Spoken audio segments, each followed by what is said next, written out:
to Slick Bald Customs. Today we're going to primarily talk about contact cement and its use, but first I want to talk about a couple of the other glues you might find in your leather shop. First we want to talk about the PVA glues, the polyvinyl acetate. This is your Elmer's glue, obviously, your wood glues, tight bond, those sorts of things. These are glues that are great for wood, they're great for crafts and doing cotton and stuff. They're not that great for leather. They dry really hard. They're very brittle. Doesn't do well for belts and bags and things that you want to bend around. They are great for making like boxes out of. You can laminate leather together with it and cut it like wood into little boards and make a little box, presentation box that you can carve or whatever. Very good for that. Very great application for it. You can also do sculptures with it. You know, getting leather into a certain shape and using this to lock it in. Generally, not a whole lot of use for this glue in the shop, but it's handy to have around for those applications. Next, we have the Aquilum. I'm not sure it's pronounced that way. A lot of people call it Aquilum. There's no A in it. At the end of the day, it is a water-soluble nylon-based glue. It is also a contact cement. The Elmer's is not. The PVAs are not contact cements. This is definitely a contact cement. Unlike the solvent-based glues that we're going to talk about, this only gets one layer of thin application. Once you put it together, again, it is solid, man. It does not come apart. It takes a long time to set before you can put it together. It takes a long time for that to come to the right color. Changes color. That's how you know it's dry enough. It takes a while. It's great for bags, again, belts, things that aren't going to get dunked in water like a holster would. The water, in my experience, I've had a little bit of trouble with delamination, so be mindful of that.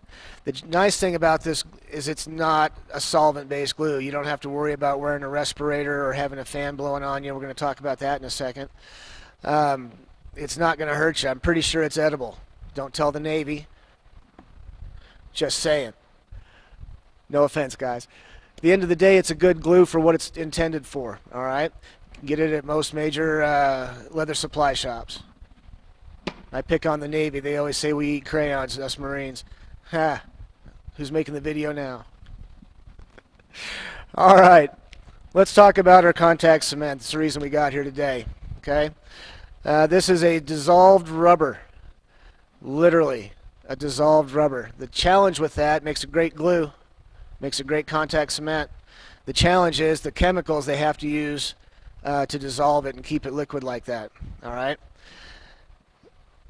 They're bad. They're not good for you. They'll cause liver disease over time, long time. You're an everyday in the shop guy. You're using this stuff all the time. It will get you if you don't use it properly, if you're not in a well-ventilated area. If you can have some sort of a fume hood, great. Today, I've got a fan blowing on me over there, okay? I take it pretty seriously. It can affect your nerves. It can affect your liver. Be mindful of this stuff and how bad. If you can smell it while you're using it, change your fan. Do something, okay? Keep it out of your nose. We're going to put this on here. What's going to happen is it's going to absorb into, just like any adhesive, it's going to absorb into that sponge that is the flesh of our leather, right? We're not going to be able to do much on the grain side with this glue unless we scrape that grain off of there. The grain is too tight to let that heavy molecule of rubber get through it. It will let the solvent through there, which will stain your leather. You can rub the glue off, but you're going to leave a spot where that stain was. So be careful with that. Be mindful. All right. We put this on here in a little bit. Okay, there's about probably a thin quarter on there. I'm going to take it, keep it away from the edge to begin with till I get it spread out some, and then work it back towards that edge, trying to work and flip up as I come to the edge there. Now it's pulling that glue in there pretty quick, which is great. That cement is not only getting into between the fibers, it's actually absorbing into the actual fibers of the leather, so it is going to be a solid rubber throughout that fiber. That's what makes this kind of a solid permanent bond if you can do it right. And of course, you're taking this class, so you will be able to. Got some on my glass there. We're going to rub that up. Okay. It's a nice thing about glass. Glass is always a handy thing to have in your shop. It's good for gluing on because it's easy to clean up, as I've demonstrated. It's easy to skive on. You can get a nice feather edge on this glass without having to dig into your plastic bench or wood or whatever you're using, bench top.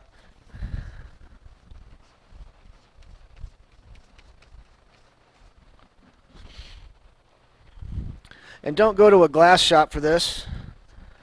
It's very expensive. This would probably be a $200 piece of glass today in a shop, especially with beveled edges. Go to like a biggest furniture store you can go to readily and go get you a replacement tabletop. This is about a 30-30. Tabletop is on sale, 25 bucks. 25 bucks for tempered glass. Hard to beat.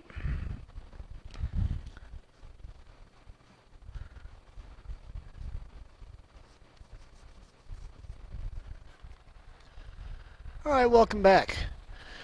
Got our two pieces of leather. We put our first coat on there. They are completely dry. You can probably hear that tackiness of the rubber, just friction against itself, but it is dry. It's not sticking to anything, okay? It's important that we let it get all the way dry. We want all the solvents out of that leather. We don't want to trap any in there. Any trapped solvents is uncured cement. Uncured cement is a weak spot anyway, okay? What we're going to do now is put our second layer of glue on there. We're going to put a very thin, not thick layer of glue. You put it on too thick, it's going to cause you trouble. It's going to get all goobery. You know, anytime it's on an edge and it's goobery, you're not going to get a clean edge when you go to burnish.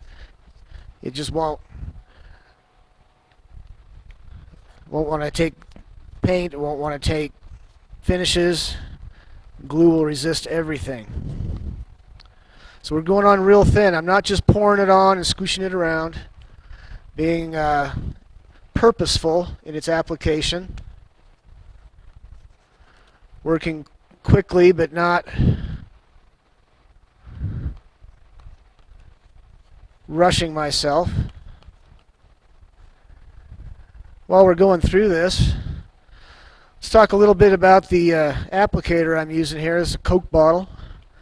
The late Dusty Johnson, my saddle teacher, he came up with this idea. It's brilliant. Holds the glue, dispenses the glue, contains the glue, keeps the glue over time. I've left this when I was still at a day job. I would leave this bottle sit for a few months at a time. Come back, it's perfect. Just the same consistency, no problems. What kind of glue is it? Weldwood Original Contact Cement. You can get this stuff at any hardware store. I buy it by the gallon. Use a funnel and a ladle to decant it into about 5 or 6 of these bottles at a time. And I just switch the lids back and forth as I run out of glue in each one. That way I don't have to fill them up every bottle. Okay. Get the 12-ounce bottles. The 12-ounce size is just right. If it's too big, the plastic's not thick enough to support itself and you can't let go of the bottle. It just keeps coming out.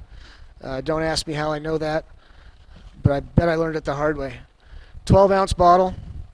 I find Coke seems to have the thickest, kind of heaviest plastic, which works real good. It's good and springy. It allows you to let go of the bottle without dropping it. Just got a little 1/8" punch in the lid. Piece of sheepskin. Little punch outs on there, glued on there. As a handle, I've been using it a long time. It's just a squeegee. Something to push the glue around.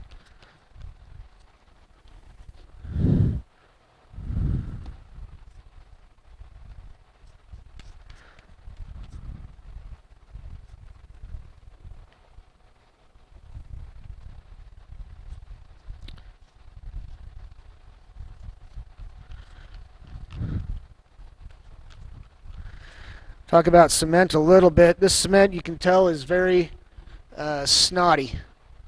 Okay? It's a very snotty glue.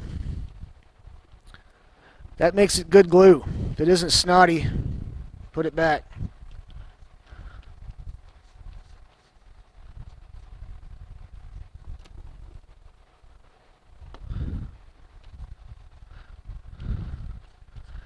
All right, we're going to let that tack up a little bit. Talk about this being snotty. There's contact cements out there that are kind of translucent. They're not opaque like this one. I've seen them pink, different colors of cement. Used them once a long time ago and didn't care for them. Look for the snot, whether it's Masters or Penguins or Tanner's Bond, the non-Prop 65 Tanner's Bond. There's two Tanner's Bonds. The one that you get in California in most Tandy stores is going to be the Prop 65 compliant. We don't want compliance. We are uncompliant. We want good, snotty, chemically glue that we use responsibly with our fan blowing across our face. Okay? See this one? A little too wet. See the shiny spots on it in the camera, I hope? A little too wet. We're just going to let that dry, let that solvent gas off until it's almost dry. Just barely tacky. We're going to put these two pieces of leather together, and that little tiny bit of solvent that's creating that tack is going to allow the two sides to become one solid piece of rubber from one side in the fibers all the way through to the other side in the fibers, making a weld. That leather cannot come apart. I like that.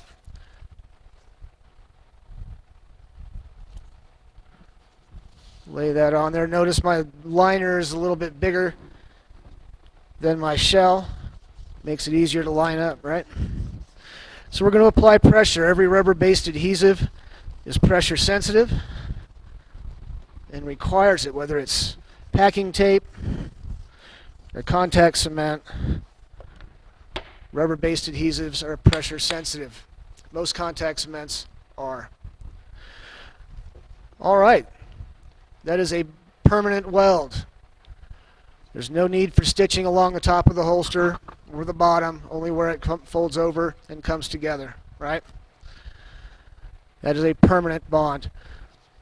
And the end of this class. Thank you for coming today. I sure appreciate you watching my video. Happy trails.